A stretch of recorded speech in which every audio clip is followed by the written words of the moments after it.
Alors, les éléments que chaque joueur va avoir en sa possession. Alors, il y a d'abord tous les pions unités. Il y en a 4 types.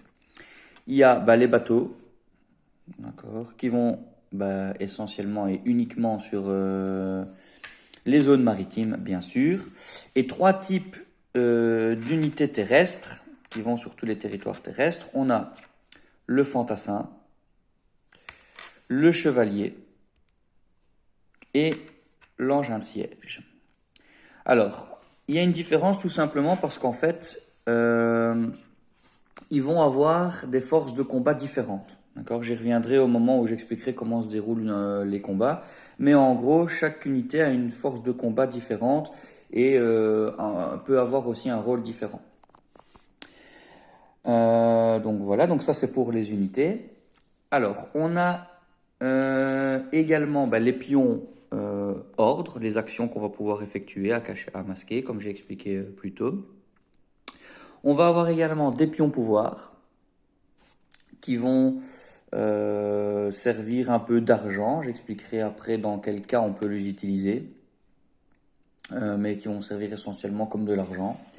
Et on a un paquet de cartes qui vont servir dans les combats.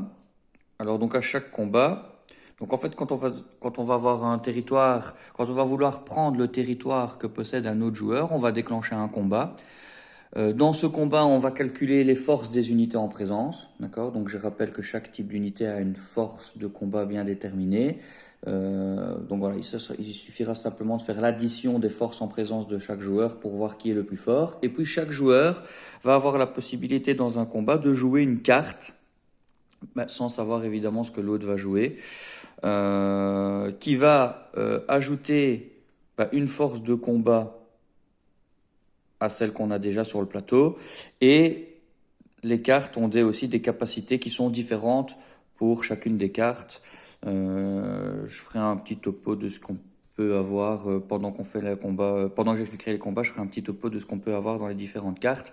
Chaque famille a ses propres cartes. Ces cartes, elles sont publiques tant qu'on les joue pas. Donc chacun peut voir toutes ces cartes à tout moment, sauf au moment des résolutions de bataille où chaque joueur choisit une carte en secret à jouer.